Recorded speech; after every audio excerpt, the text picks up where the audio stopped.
Welcome back to Live With, brought to you by Species Nutrition. Visit speciesnutrition.com. I'm Dave Palumbo, and today's guest is Dr. George Touliatos, who's going to talk to us about performance-enhancing drugs, insulin, bubble guts, and a whole host of other things. I want to also show off his brand new book here, PED Use in Sports. George, welcome to the show. Hello, Dave. Thank you for the invitation. I've been reading about you 10 years ago in the Muscle Mag and the Anabolic Freak. And I'm a big fan of you and a follower everywhere in the social media. I was fortunate to be a medical contributor to the Anabolics book of Bill Llewellyn, and this is how people know me in first place. And then I decided to write down my own book to release it last July, this book that you're holding now. Right. And so we decided to speak about this phenomenon, the bubble gut that happens to the bodybuilders, and what is my perspective to this. Right. Let me start by first saying that you are a physician in biopathology, which you could explain to us exactly what it is, but it's basically the analysis of different bodily fluids. Explain what you do on a daily basis. Yes, biopathology means that you have a practice in clinical pathology for 1 year in the hospital, and then you can also examine bodily fluids like semen, saliva, vaginal fluid, urine, and blood, of course. Mm-hmm. Which is and cerebrospinal fluid also, which is the most frequent fluid, blood. And what I focus, because I come from bodybuilding, and I faced this secondary hypogonadism issue when I retired, was to perform TRT and HRT to myself, and of course age management strategies based on hormonal replacement therapy. Now, a biopathologist can consult also. This is what I do in my practice. I provide consultation on patients or clients based on their labs, but also I can also suggest and advise about diet, nutrition, supplementation. And regarding PED's use for recreational purposes, of course, a doctor is not supposed to prescribe or to suggest, but we talk openly about their cycles, their assumed cycles, and I mention them what my opinion is and what they should do for prevention rules in order to promote longevity, and if they have done some major mistakes, for instance, to neglect cabergoline or anastrozole or some secondary drugs that are very important in the steroid cycle. Right. Now, let me ask you a question. In the United States, doctors are afraid to talk about any of this stuff because they think they're going to be sued, or they think quite frankly, most doctors know nothing about anabolic steroids. Is it much, I guess, more lax in Greece in the sense that you're able to do this by law, or is Greece as controlled as the United States is? It's both.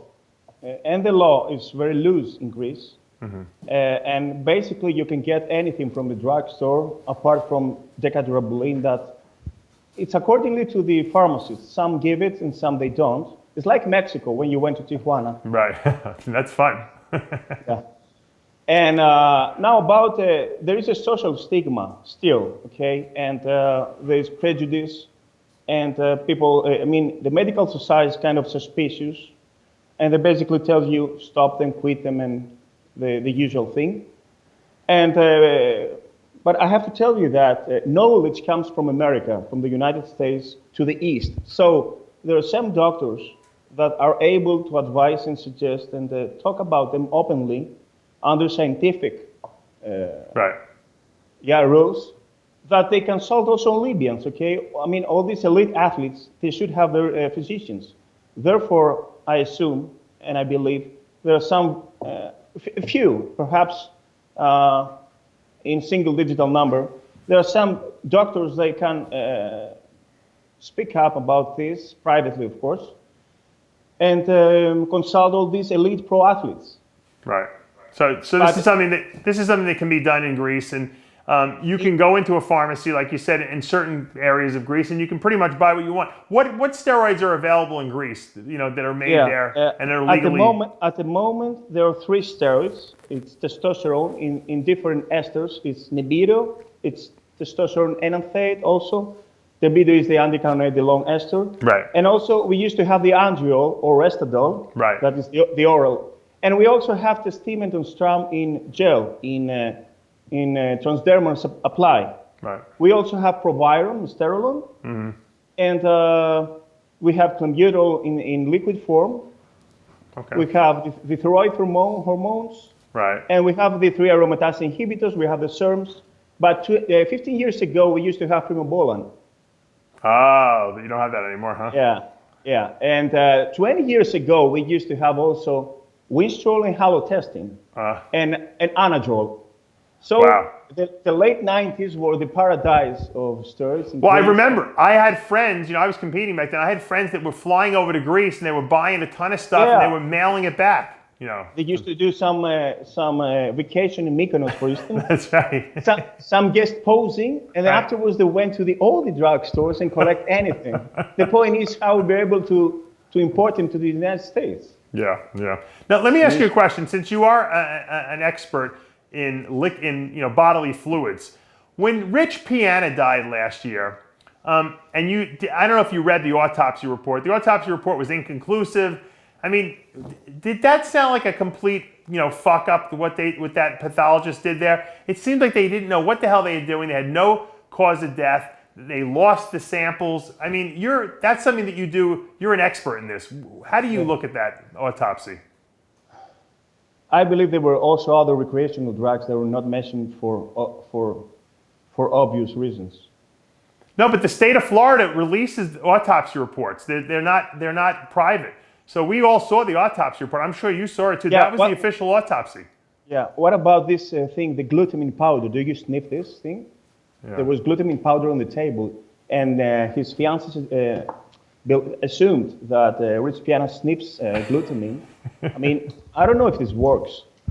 Anyway, I believe it was cardiovascular causes. No.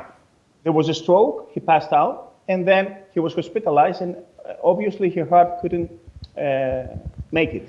How come they didn't test his bodily fluids? Couldn't he have been poisoned?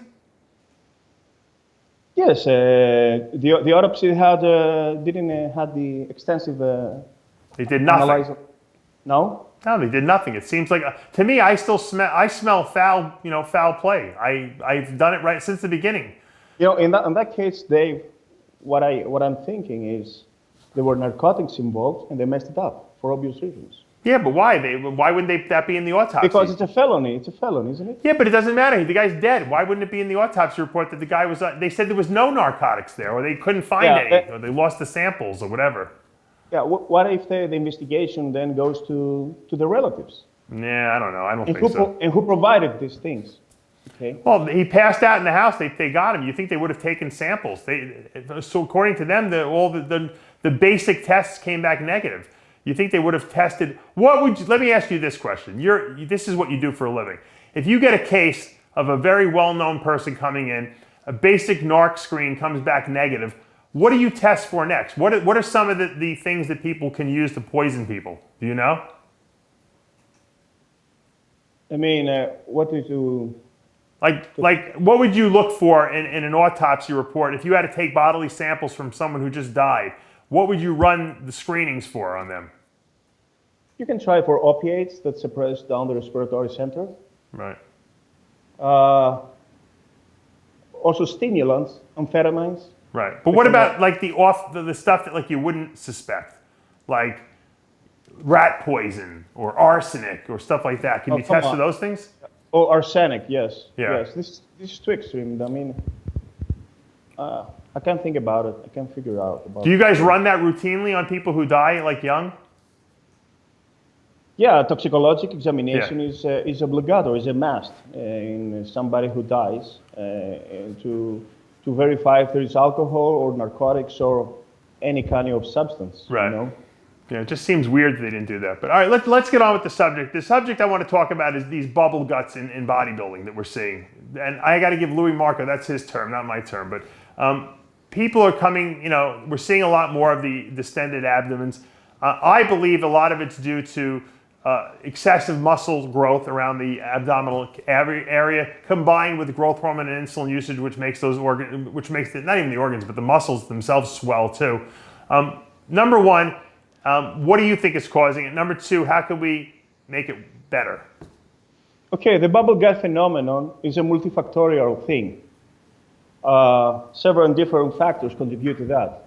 So first of all, we know that GH and GH abuse mainly, when we administrate exogenous growth hormone to the body, then we force the liver to release IGF-1.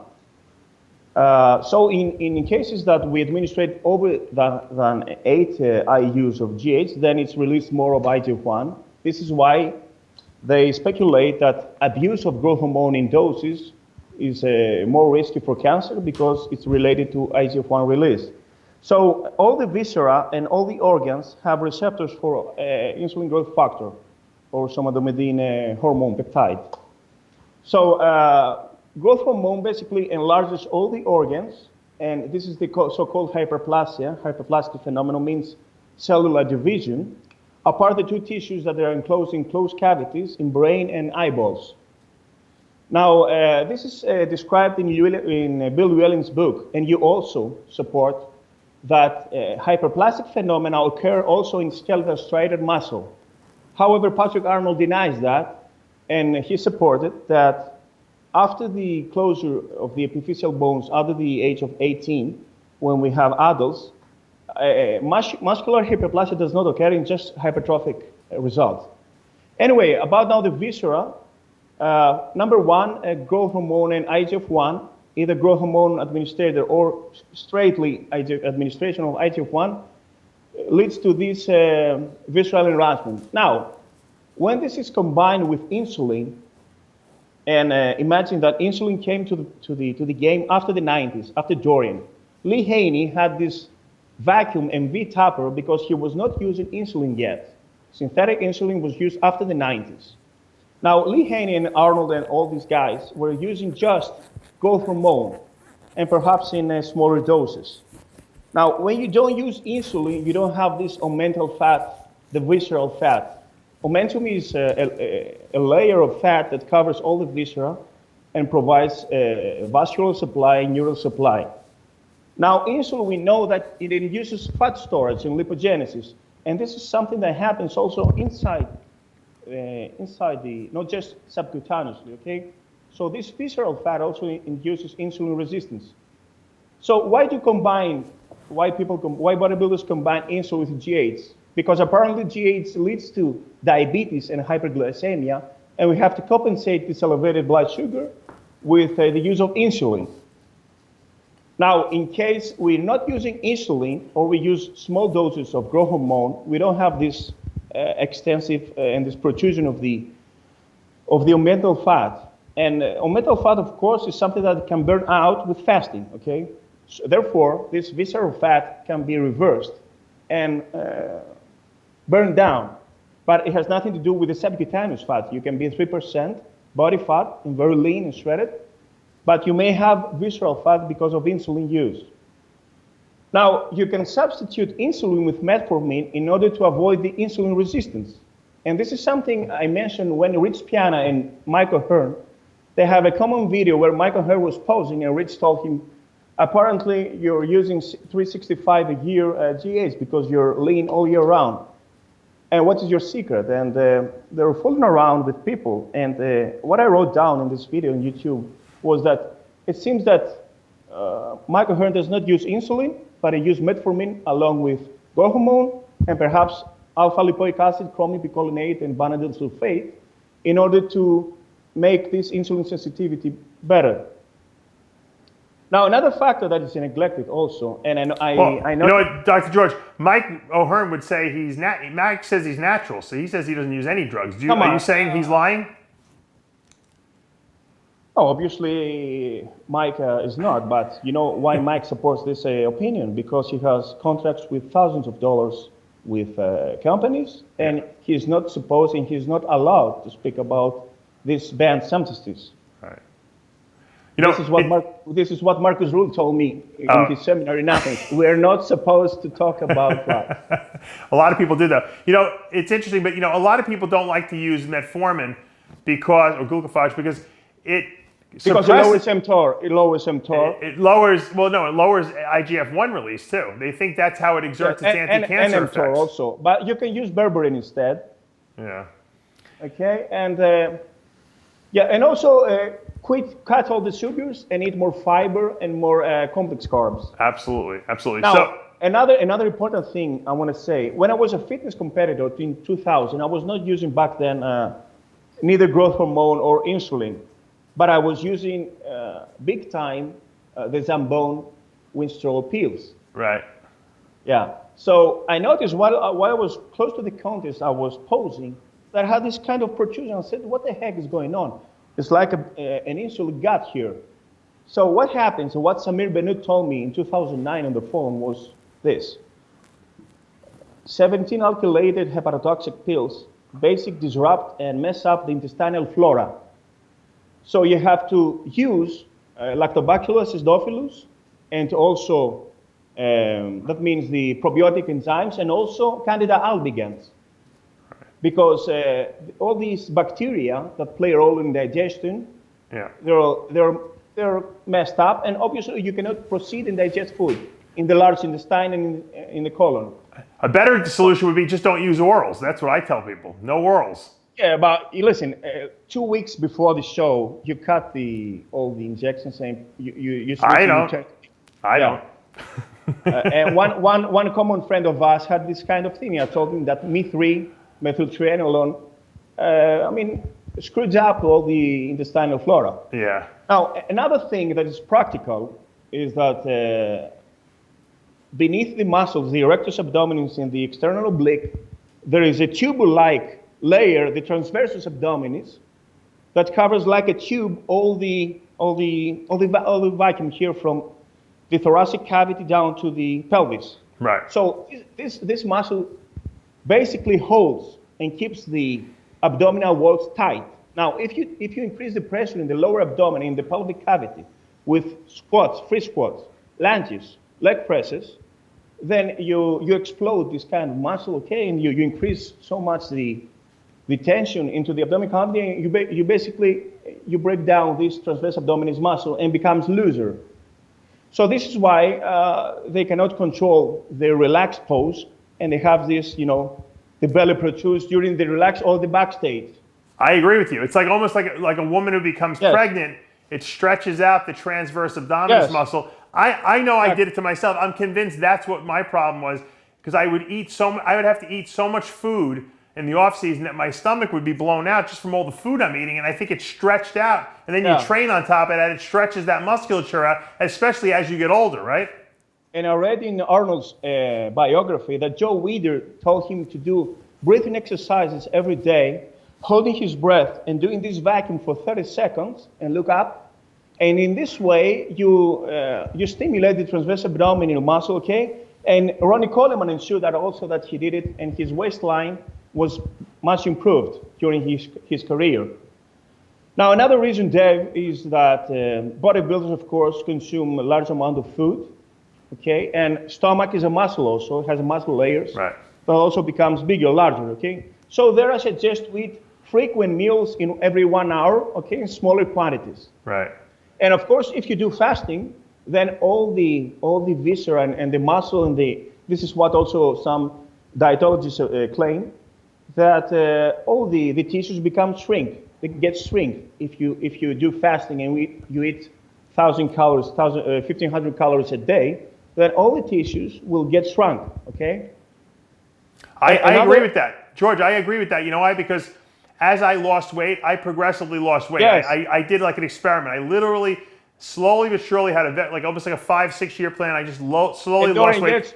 And as I did, my stomach is flat now, and I never protrudes. I can vacuum my stomach, no problem. Yes. And Dorian Yates also succeeded, and he managed to he was a big bubble gut fan, Dorian, in the 90s.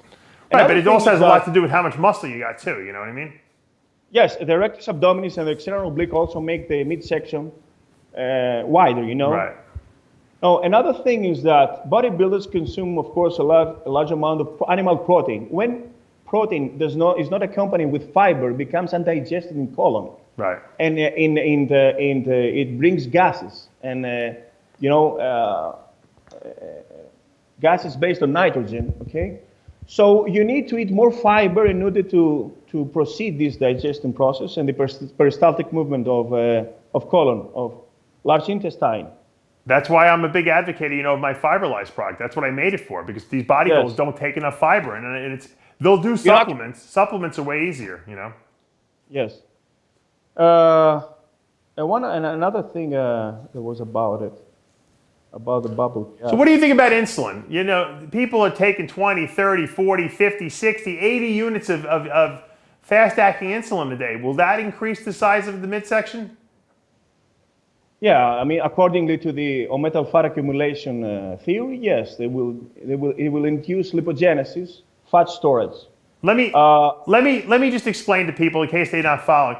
Underneath your abdominal musculature, covering your organs, okay, you have a layer. It's called the omental layer, as he's saying. It's like a layer of fat and connective tissue that kind of protects your organs. What George is saying is that insulin and some of these anabolic hormones will actually cause this omental fat to get bigger, even though your subcutaneous fat under your skin is zero. Yes. So, like, I never had any fat on my body, yes. but some of these anabolic hormones will cause that omental fat to grow, so it'll push your stomach out, even though you don't see it because your abdominals are still shredded. Yes, it's another thing, and also beer can do that. Also, the beer belly. Yeah. It's also based on omental fat. Is that alcohol does that? Is that what it is? I think beer, because beer has more carbs, and they blame beer for that. Right. I think it might be alcohol. Alcohol is an empty calorie. People don't realize that. Your body really can't use it for anything. Yeah, alcohol aromatized, Yeah. The alcoholics, they have gynecomastia. Yeah. So, all right, so what do you do for them? So what is all this insulin doing? Is that causing this omental fat to get bigger? And is that a good idea when you see, like, routines? I know you're friends with Milos Sarshev, but Milos is advocating like 80 units of insulin. Actually, listen, I talked with Milos about this, and he told me that, George, your protocol is very close to mine. So it's about 1 unit of insulin per 10 kilograms. Therefore, a 100-kilo bodybuilder will use 10 units and 10 grams of carbs for every 10 kilograms. Therefore, 100 grams of carbohydrates mixed 50-50, simple and complex. The point is how many times a day you're using this. Right. So the anabolic window, when insulin resistance is very low and the insulin sensitivity is very high after the training, this is the best time period to use the fast acting, of course. All right? But you know what, George? This is my argument with Milos. If you're primed, if your body is primed to use insulin, if your body is primed to absorb carbohydrates post-workout, okay? Because you're producing GLUT4 receptors and your body wants to bring in more glycogen into the muscle to replace what was just lost. Why would you need excessive insulin then? Because your body already has enough then. To enhance this process. But you don't need to enhance it because you already got the enhancement from the GLUT4 receptor production. The post-workout meal is the most interesting. Is the most important. Jay Calder told me, pre, intra, and post-workout, these 3 meals during the workout are the most important to nourish your body. And also we use creatine, we use minerals, we use electrolytes, vitamins, amino acids, everything that has to rush into the muscle. Also, another timing that insulin sensitivity is very high is during the morning when you wake up fasted. All right, and some bodybuilders use insulin also with breakfast. Right. I prefer the insulin in the morning because that's when you're the most catabolic because your cortisol levels are highest in the morning. Yes. I think around the workout time, that's when you don't need insulin because that's when your body is the most receptive to carbohydrates. Yes. And if you're telling me that that insulin causes omental fat deposition, that's insulin is the last hormone you really want to use unless you absolutely need it, like you said, because of GH making you insulin resistant. Yes, but of course during cutting phase, obviously you have to lower insulin, and this is also that lowers from lowering the carbs. Right. Yeah. So you don't really need insulin. I don't know why anyone would use insulin. But Dave, insulin is not just a metabolic nourishing hormone. It also stimulates mTOR and muscle synthesis and protein synthesis because it also stimulates ripamycin and mTOR. So it just not rushes food and nourishes. It also stimulates mTOR like growth hormone does. So it's more than that. It's more than feeding the muscle. So bodybuilders use growth hormone, insulin, and anabolic steroids in order to have this holy grail of the three hormones, the anabolic hormones, that work synergistically.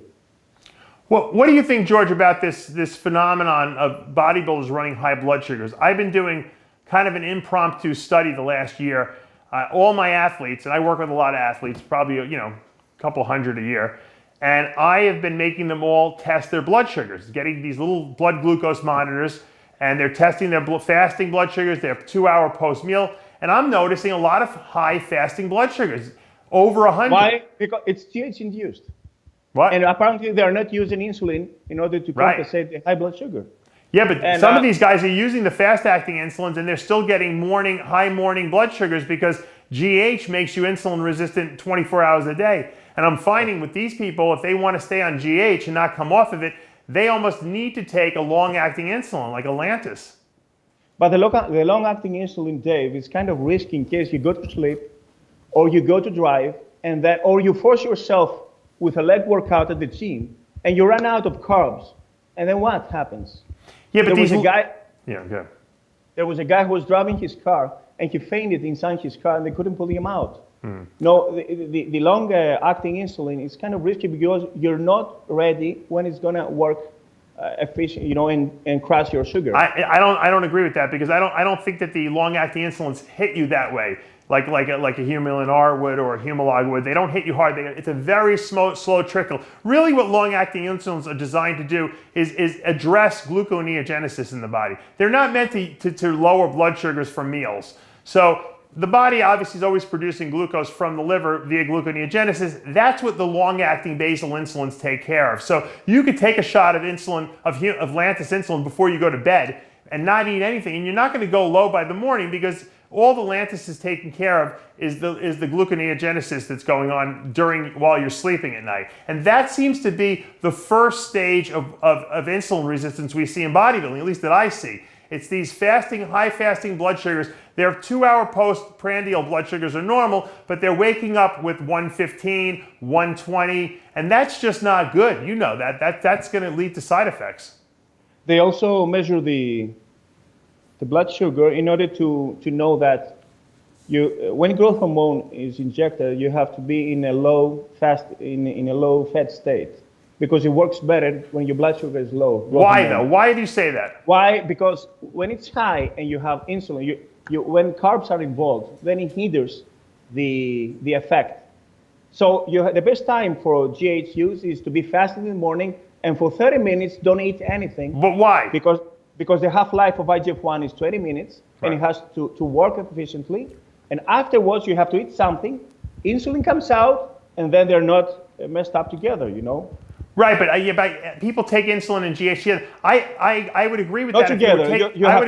I would agree with that statement if you were taking something to stimulate growth hormone release. Then you want to do it in a low carb environment because that's when that's when GH is released preferentially. But if you're actually injecting growth hormone into yourself, does it really matter what else is there? It's still going to go to the liver. The liver's still going to release IGF, and everything's going to happen the same way. So it doesn't really matter. What if it's low dose and it's not above 40 IUs that IGF-1 is involved? What if you use it for fat burning? And for fat burning, you should be in a fast state. Well, in a fat burning state, you'd be on low carbs anyway. If you're trying to burn fat, you're not taking insulin, you're not taking enormous amounts of carbs. What I'm telling you to wake up 7 o'clock in the morning, shoot the GH, and 7:30 take your breakfast. Yeah. But you have to use a keto meal, a keto dinner, 11 p.m. without any carbs. Yeah. Well, Listen, Dave, when I use the GH to myself, yeah. I was waiting 30 minutes in order to measure my IGF-1. And it was boosted 30 minutes afterwards. And when the guys come to my office and ask me, George, what's the best way to verify if my growth hormone is valid? And tell them, shoot it during a fasted state, wait for 30 minutes, and then measure your serum IGF-1. Right. No, I agree. But think about it. If GH actually tells the fat cells mobilize fat, if that's what it does, okay, it'll do that no matter what environment it's in, whether it's in a high carb environment, if it's in a high insulin environment. Now, if don't you believe that if you use the GH with high blood sugar, you're going to induce more the insulin resistance? Well, yeah, but you know what? Let's assume that your blood sugar is under control. But I'm saying if you're eating carb meals and you're injecting injecting growth hormone, GH is going to tell the cells to release fat. Now, you normally would never release growth hormone in a high glucose environment, obviously, because that's not naturally what happens. But we're creating an artificial environment by injecting GH. So the body must burn fat when the GH is present. Now, you'll obviously see a better fat burning effect if you're on a low carb diet. Absolutely, 100%. And a better environment for GH to act would be in a faster state. Well, I think it would work the same. I think you just might not see it would work better because if there's no carbs around, you're burning fat better anyway. So you're just enhancing that effect, you know. Some people, Dave, use GH right after the post-workout. You know why? Because the insulin sensitivity is high and you have been fasting for 3 hours. Right. You have burned all your glycogen in 3 hours and a couple of hours before your other meal. Okay? Right. Or then some people would say don't use it because it makes you insulin resistant. So you might not be able to absorb your glucose that you're eating. So there's two schools of thought. My thought is that when you inject GH, it works no matter what. You could take it any time of day. It works. What about before going to bed? Massimo Spatini, Dr. Massimo Spatini. Yeah, I don't like it. I stopped doing it before bed originally because it was keeping me awake at night because I think it was dropping my blood sugar from the IGF reliefs. But then I thought about it. I said, well, why would you want to take GH when your body naturally produces GH? Yes, this is a good point because the doctor told me that you hinder your own production. Right. That I agree with, 100%. 100%. So the book, where can people get this book, George? Yeah, this book, they can find it on Amazon, okay? And in this book is enclosed the third chapter of my group books because I translated them. And I enclose medical prevention rules, basic information about the PEDs, and my personal opinion about my experience based on bodybuilding. And I believe it's a good, it's a comprehensive book about the steroids and growth factors, also stimulants, corticosteroids, aromatase inhibitor, diuretics. Right. And some of these articles are enclosed in Anabolic.org website of Llewellyn. There it is. We have it up right there, right on Amazon. It's the Kindle version is $9.99. The paperback is $20, and it's PED use in sports. George, if people want to get in touch with you and have you help them out a lot or answer some questions on some drugs, what's the best way for people to get in touch with you?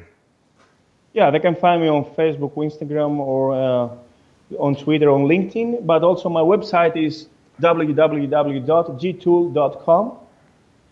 And of course, they can send me email and they can reach me. I have a lot of followers from. You're always on Facebook. You're on Facebook more than I am, I think. All hours of the night too.